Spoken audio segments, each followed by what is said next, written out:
आपको किसी तरीके से कोई प्रॉब्लम तो नहीं होनी चाहिए, है ना।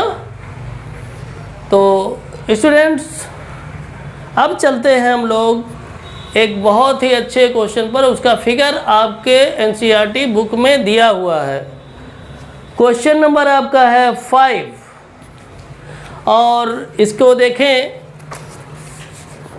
अगर आप, तो ये वाला है फिगर। अभी आपको फिगर हम बना करके दिखाएंगे। क्वेश्चन को हम रीडिंग कर देते हैं, आप लोग भी हमारे साथ एनसीईआरटी खोल करके उसको देखें, रीडिंग करें।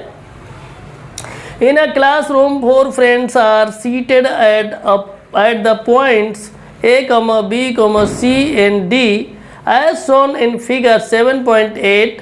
Champa and Chameli walk into the class and after observing for a few minutes, Champa asks Chameli, "Don't you think ABCD is a square?" Chameli disagree. Using distance formula, find which of them is correct. ठीक है, मतलब ये है कि चंपा और चमेली जो हैं वो जो क्लासरूम है ABCD उन पर विज़िट करने के लिए जाते हैं और उनको ये लगता है कि जहाँ पर वो लोग बैठे हुए हैं, अगर उनके शेप को देखा जाए, जिस तरह से वो लोग बैठे हैं सीटों के बेस पर, तो वो एक स्क्वायर है। लेकिन उसकी सहेली डिसएग्री करती है। तो कहा गया है कि आप डिस्टेंस फार्मूले को यूज करके आप ये बताइए कि कौन सही है और कौन गलत है। तो स्टूडेंट सबसे पहले हम लोग बना लेते हैं फिगर। तो स्टूडेंट देखें, ये है एक क्लासरूम है, उसमें ये 4 फ्रेंड्स हैं, वो यहाँ ऐसे बैठे हुए हैं ABCD।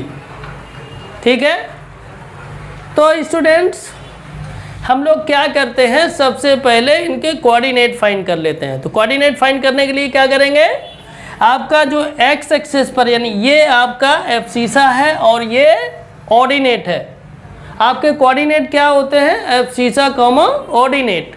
तो आप देख लें यहाँ पर इसकी पोजीशन क्या है, यहाँ से आपका एब्सिसा है 3, देखिए इसी के सामने है ना, ये 3 एब्सिसा है और आपका ऑर्डिनेट कितना है, ये 4। तो आपके कोऑर्डिनेट क्या बनेंगे, एब्सिसा कॉमा ऑर्डिनेट। तो देखें एब्सिसा आपका हो गया इसमें 3 और ऑर्डिनेट हो जाएगा 4, यानी पॉइंट A के कोऑर्डिनेट होंगे 3,4। अब देखिए पॉइंट B में जाइए। B में क्या है, देखिए ये सीधा परपेंडिकुलर, अगर आप इसको देखें 6 पर आया है, यानी 6 के सामने है। तो एब्सिसा है कितना, ये 6 और ऑर्डिनेट कितना है, ये देखिए इधर आइए, ये 7 है। तो इस वजह से इसके कोऑर्डिनेट क्या बने, 6,7। ध्यान से देखें। अब देखिए आते हैं C में। C में क्या कंडीशन है, ये 9 के सामने है, यानी एब्सिसा 9 हो जाएगा। और इधर ऑर्डिनेट में आए तो ये 4 के सामने है, तो ऑर्डिनेट 4 हो जाएगा, यानी 9,4।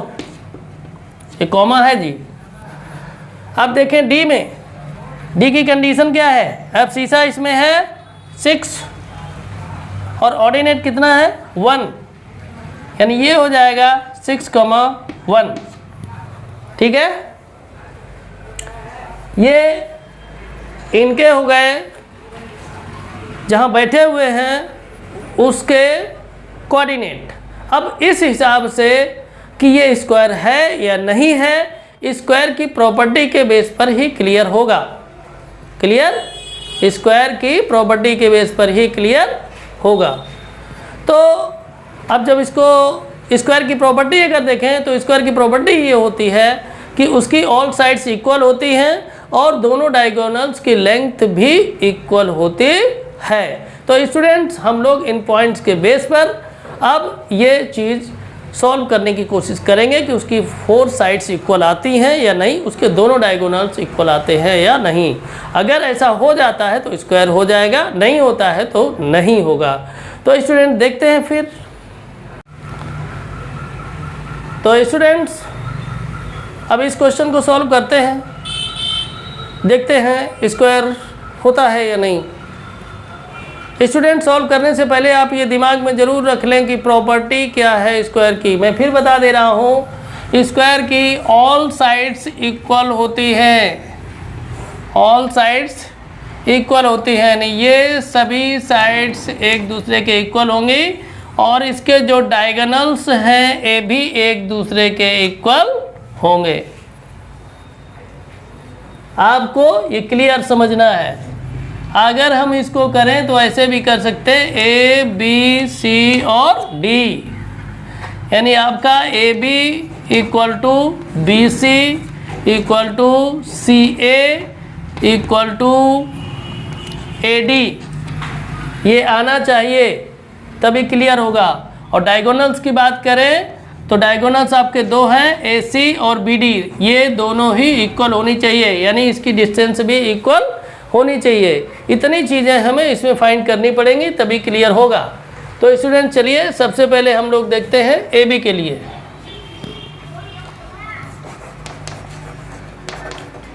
ए बी इक्वल टू, देखिए यहाँ पर ये x1 y1 होगा, ये x2 y2 होगा, तो यहाँ हो जाएगा आपका x1 minus x2 whole square plus y1 minus y2 whole square. तो यहाँ पर देखें क्या हो जाएगा, x1 आपका 3 है माइनस x2 है आपका 6 होल स्क्वायर प्लस y1 आपका 4 है और माइनस y2 आपका है 7 होल स्क्वायर। आगे जब इसको करेंगे तो ये आपका आ जाएगा 3 माइनस 6, ये माइनस 3 हो जाएगा होल स्क्वायर और plus 4 minus 7 means minus 3 whole square. Whole square कर देंगे तो ये स्टूडेंट्स आ जाएगा 3 माइनस 3 का स्क्वायर 9 और माइनस 3 का यहाँ भी स्क्वायर 9, कुल मिला करके आ जाएगा रूट 18। ठीक है, आगे देखते हैं हम लोग BC के लिए सॉल्व करते हैं। तो BC के लिए क्या हो जाएगा, रूट x1 माइनस x2, देखें BC में देखेंगे तो x1 माइनस x2 यानी 6 माइनस 9 होल स्क्वायर प्लस फिर क्या हो जाएगा y1 माइनस y2 यानी 7 माइनस 4 होल स्क्वायर। अब क्या हो जाएगा, यहाँ पर अगर देखें 6 माइनस 9 तो ये हो जाएगा माइनस 3 होल स्क्वायर और यहाँ पर हो जाएगा 7 माइनस 4 यानी 3 होल स्क्वायर। तो आगे इसको जब करेंगे तो ये आपका आ जाएगा रूट माइनस 3 का होल स्क्वायर 9 और 3 का होल स्क्वायर भी 9, तो 9 होकर के ये 18 हो जाएगा, यानी ए बी 18 आपका आया है, ए बी 18 है। ठीक है, चलिए अब सॉल्व करते हैं आगे। BC के बाद में आ जाएगा CD, BC के बाद में क्या आ जाएगा CD,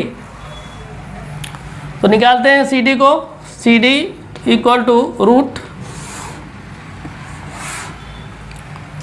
अब यहाँ क्या हो जाएगा CD के लिए, इसमें देखें x1 y1 ये है, x2 y2 ये है, तो x1 y1 और x2 y2 यानी x1 आपका हो जाएगा 9, x1 9 हो जाएगा और x2 हो जाएगा 6 होल स्क्वायर और ये हो जाएगा y1 हो जाएगा 4 माइनस y2 हो जाएगा आपका 1 होल स्क्वायर।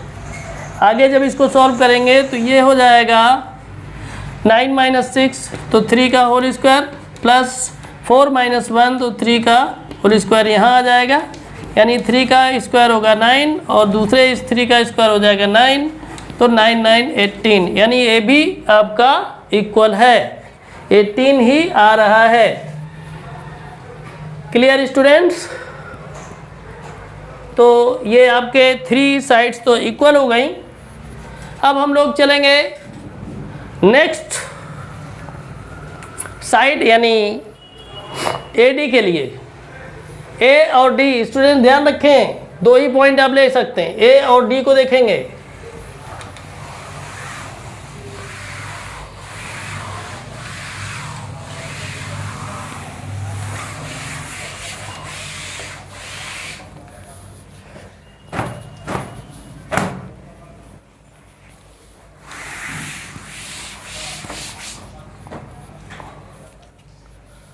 देखें आगे, ये हो जाएगा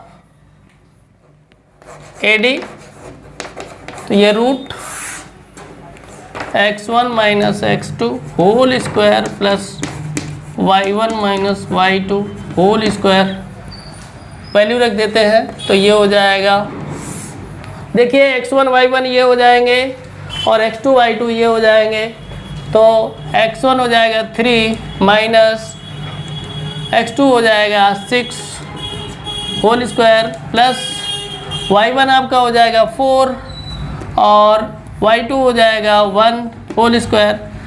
इधर आप देखें तो ये हो जाएगा क्या, 3 माइनस 6 तो माइनस 3 होल स्क्वायर हो जाएगा, 4 माइनस 1 तो ये हो जाएगा 3 होल स्क्वायर। आगे जब इसको करेंगे, आगे जब इसको करेंगे तो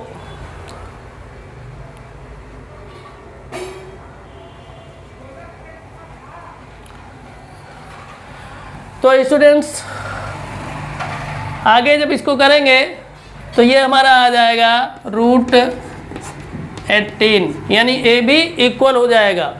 क्लियर? तो स्टूडेंट्स इस तरीके से आप लोग अगर देखें तो आपका AB equal to BC equal to CD equal to DA हो जा रहा है। अब आप लोग इसी तरीके से डायगोनल्स निकाल लेंगे, AC और इक्वल टू BD हो जाएगा तो आपका क्वेश्चन हो जाएगा। ठीक है, तो हम लोग इसको अगर आप लोग नहीं कर पाएंगे तो करके भी बता देंगे, उसके हम निश्चिंत रहें। तो स्टूडेंट्स अब इसमें हम निकाल लेते हैं डायगोनल को। डायगोनल आपका क्या होगा, सबसे पहला डायगोनल जो होगा वो AC होगा। आप लोग चाहें तो इसको एक बार फिर ऐसे ड्रॉ कर सकते हैं। तो ये मान लो ABCD होगा, तो एक डायगोनल ये AC होगा और एक ये BD होगा। तो AC की हम निकालेंगे लेंथ कितनी होगी, ठीक है। तो AC, अब स्टूडेंट्स A के कोऑर्डिनेट हैं 3,4 और D के हैं 6,1। तो A वाले जो कोऑर्डिनेट हैं इनको मान लीजिए x1 y1 और D वालों को x2 y2। तो देखिए क्या हो जाएगा,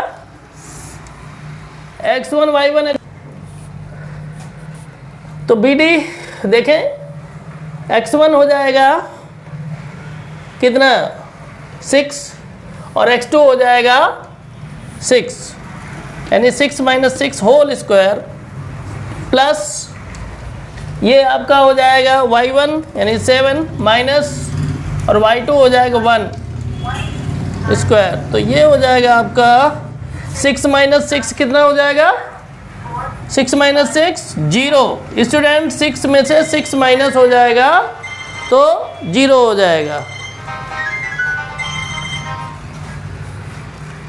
तो और यहाँ 7 माइनस 1 ये 6 का स्क्वायर हो जाएगा। तो 6 का स्क्वायर कितना हो जाएगा 36, 0 तो 0 ही रहेगा, है ना। 36 का स्क्वायर रूट हो जाएगा आपका 6। तो स्टूडेंट्स आप ध्यान से देखें, आपका AC डायगोनल है OB 6 है और BD डायगोनल है OB 6 है, ठीक है। तो ये दोनों डायगोनल एक दूसरे के इक्वल हैं। तो ऐसी कंडीशन में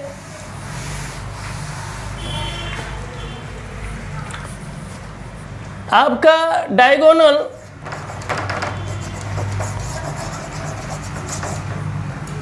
AC डायगोनल BD के इक्वल है। ऐसी कंडीशन में क्या है, बन जाएगा स्क्वायर। स्क्वायर की सारी प्रॉपर्टीज फॉलो कर रहा है, इसलिए ये स्क्वायर होगा, ठीक है। तो तो इसमें किसका कहना सही होगा? चंपा का। ठीक है ना, लिख सकते हैं Champa is correct, Champa is correct. ठीक है, तो स्टूडेंट्स इस तरह से आपका ये क्वेश्चन फिनिश हो गया। इस क्वेश्चन में है कुछ नहीं, बस थोड़ा कैलकुलेशन है। कैलकुलेशन में भी क्या है, आपका वही डिस्टेंस फार्मूला बार बार लग रहा है, तो आप थोड़ा सा रिवाइज कर लेंगे तो ये क्लियर हो जाएगा। तो स्टूडेंट्स अब हम लोग चलेंगे नेक्स्ट क्वेश्चन पर।